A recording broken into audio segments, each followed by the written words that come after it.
Okay, we've got about 15 minutes or so because we have to pack up. Dinner is coming in here afterwards. So we've got the roving mic there and question there. Hi, Ashley Calvin from The Times.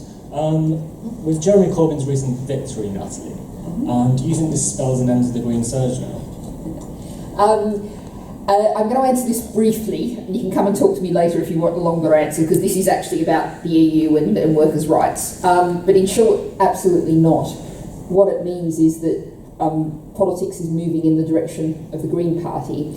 I think historians may well look back and see this as the start of the end of neoliberal, neo-Thatcherite Britain. And what we're offering in the Green Party, as Jean's been just outlining, is we have a complete package of solutions for the economic, social and environmental crises. And people are always asking me, aren't you upset if someone else steals your policies? And no, I'm always delighted when that happens, because the more we can do to actually implement the changes in society we need to make, that's great. Only if it's about the EU. But you can come and talk to me in 15 minutes if you want to. Okay. This is a session on the EU, sorry. Okay, all right. Anyone like to ask questions to our two speakers? Gentleman right in the front here. Yeah, thank you. Now, I came in when Sally was referring to the 1975 referendum, and I know, Jean, you've mentioned it, and I will recall that from I've always been on the left of politics, and as Sally rightly pointed out, in 75 we saw it as simply a capitalist trading club. So I, along with many others on the left, were emphatic about campaigning for a no vote, and voted no. In the years that followed, when the European Union started to take on environmental questions, social legislation, workers' rights, etc., I changed my views and decided we should stay in and work within it. And of course, I suppose the peak came in the late 80s, when we were suffering the worst effects of Thatcherism, and the European Union was looked on as a sort of bulwark against the worst that she could do. And Jacques Delors at the time was pushing the social side of Europe.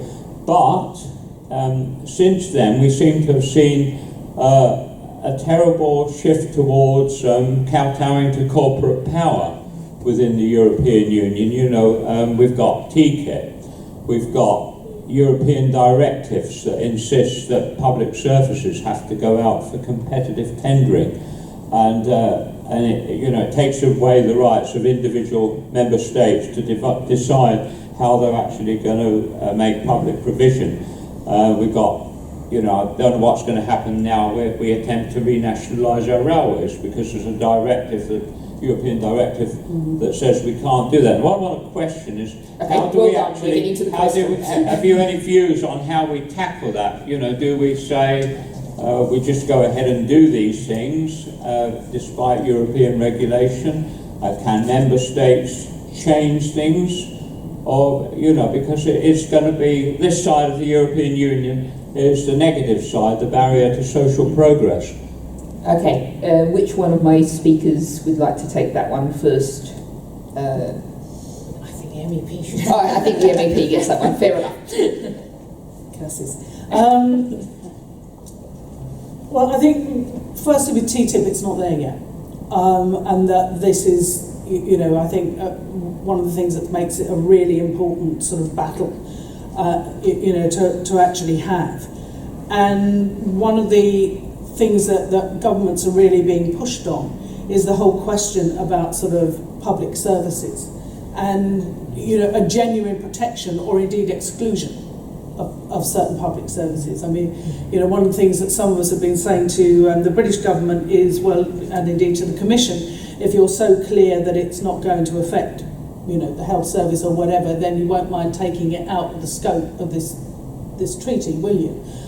Because then we'll all be really reassured, rather than what you're saying to us at the moment. And I think that the opposition has come as a real shock, actually. And, to our own government, I think the Commission is sort of really feels that it's having to fight to make its case, so that you've got something out there where there's a real challenge which has come from the general public in a way that, as I say, you even to before the last European election, you were just beginning to see the beginnings of that. Just the beginning to see the beginning. So it's actually gathered speed, I think, really quite quickly. So it's not at all sure that, and of course you've got the opposition on the US side too, which I think is also interesting. So it's not at all sure it will go through. And I think that there's everything still to play for on TTIP. Then in terms of where things fit, it's one of those that if Cameron and others are looking for treaty change, I think that one of the major things that we need within treaty change is to actually shift that balance so that we are very, very clear in the treaties about what is the public interest, about member states being absolutely clear that they can work in terms of their own definition of public interest. That's not there at the moment. The treaties have come, very much from this idea of services, cross-border sort of cooperation, and I think there's this perpetual sort of catching up, and that for me would be a clear area. But no, it's not clear at the moment, quite what governments could do there, and it's a very good question, and it's one that David Cameron, who is interested in subsidiarity, ought to be asked. And why isn't he pushing for that in his renegotiations? David Cameron won't be interested in that side. He'll want to increase all right. But he's very much into subsidiarity. So, Yeah. Cheryl, if you'd like to come in. Sorry, we'll judge our microphones. I just want to comment on that really briefly. And I think that's right. I think everything is to play for on TTIP, actually. And again, I think what's happened over the last few days is a game changer in that respect, isn't it? But and this is me, I should say, I'm not speaking on behalf of my union now, you're getting my view, but I support John McDonnell's view that we should renationalise the railways now with no compensation. We put more money in as a subsidy than we did when it was nationalised, and actually let's start testing the waters by doing things like that, which are tremendously well supported by the public. So sometimes you just need to take a leap and do something and then see what the consequences are. But that's something that would be universally important. It's TUC policy, it's Labour Party policy, not as you would have noticed recently. But that's exactly the kind of thing I think where we should test the water and see what the reaction to that is. Okay, all right, I think we'll move the microphone along, but just to comment, I just want to say, pretty sure everyone in this room knows, but in case you don't, the Green Party, both in England and Wales and across all of Europe, has been utterly opposed to TTIP. And actually my favourite little TTIP story is that apparently there's been talk of including financial services, and quite a large part of the American financial services sector is up in arms about that, because they don't want the terrible weak regulation that we've got through the City of London. When we're talking about harmonisation. So I find that quite useful in illustrating to people, where we are in these things. Next question. I met Jeremy Corbyn about 40 years ago. I thought he was very nice. Perhaps not that long ago, maybe 35. I was well impressed. It was on an animal welfare platform, and I was impressed. But I was a little disappointed to hear his deputy leader saying that he didn't quite put it like this, but I think what he meant was he's in for a rude awakening if he thinks he can stop Trident and other aspects of other undesirable things. And I do think that we do need to make sure that we keep our green agenda right at the front, because his green agenda is very different to ours. His green agenda includes coal-fired power stations. Okay, this is a session on the EU. Are we getting to the EU? Right, no. Like Tony on my right, I also voted no in the referendum and regretted it later when I realised the potential.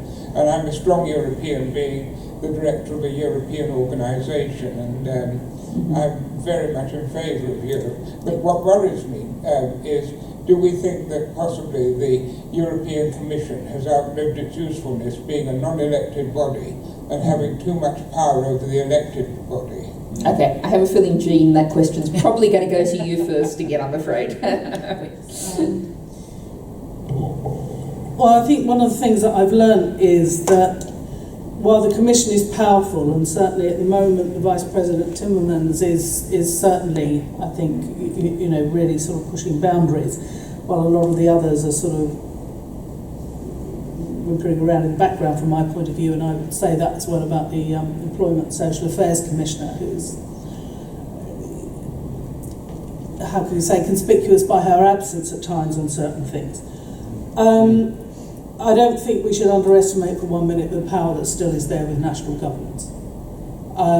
That, you know, their national civil servants are involved in every decision at the European level, in terms of the directives, in terms of the negotiations, that on a lot of stuff, you know, while you've got some, you know, national ministers who do understand, for example, the environment ministers, others, that there is a negotiation that happens with the European Parliament. Justice and Home Affairs haven't got used to the idea yet that this is about negotiation. They think they just come in and tell us it's all about combating terrorism, and somehow we just say yes, like too many national parliaments do. So, I mean, I think that there are a lot of things that can be done about the Commission. We'd certainly like to see the ability to sack individual commissioners. At the moment, you either have to sack the lot or none. I think, you know, it would be much better if you could actually hold individual commissioners to account, and that if you actually extended the powers of the Parliament in terms of its inquiry possibilities to move it more in the direction of national parliaments. I think, you know, that you would actually give quite a lot more teeth to the elected body there, which would also sort of have its effect, I think, on, you know, on the Commission. But I think at the moment, you know, our feeling is that this current Commission really feels itself to be a political majority. You know, it's much more party political, I think, than certain of the ones that we've seen before. And therefore I think Parliament has much more of a role to do in holding it to account, and the ability to sack individual commissioners would, I think, make some of them really rethink their, you know, quite where they belong. Some are fine, but it's very, very variable. And so, you know, I think we'd like to see a levelling up on the standards there. Thanks, Jean. Cheryl, did you want to? Other than to say, I think everyone, it's in a position of power like that, actually from kind of local levels right up to the kind of levels we're talking about, should be accountable.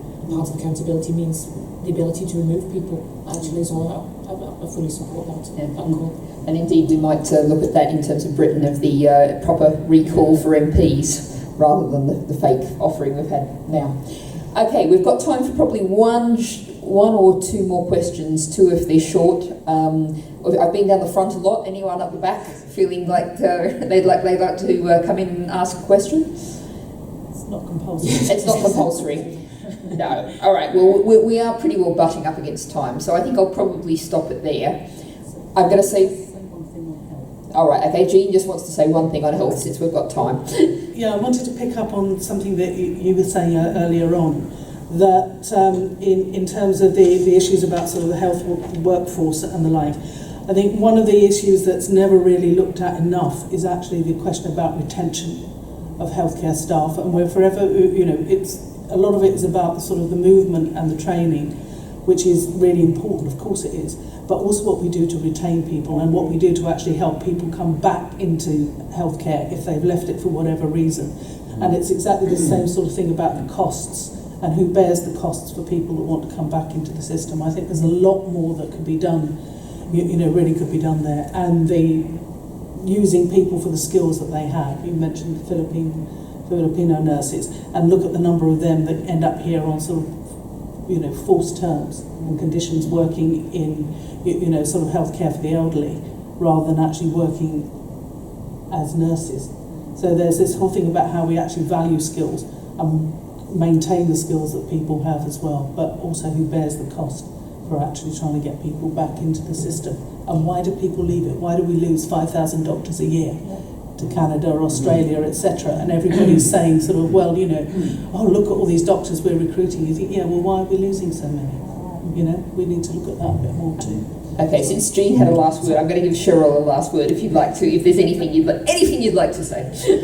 Actually, what I wanted to say was that the events of the last 3 days have proved that things can be changed, actually. And, you know, sometimes there is an argument for at least trying to change things. You know, can we have the kind of European Union that we want, that you talked about in the 80s, a completely different kind of social model? So you know, I think we need to take that into account in the debate we're going to have over the next kind of 12 to 18 months as well, that actually we can change things and we can give people a bit of hope that things will be different.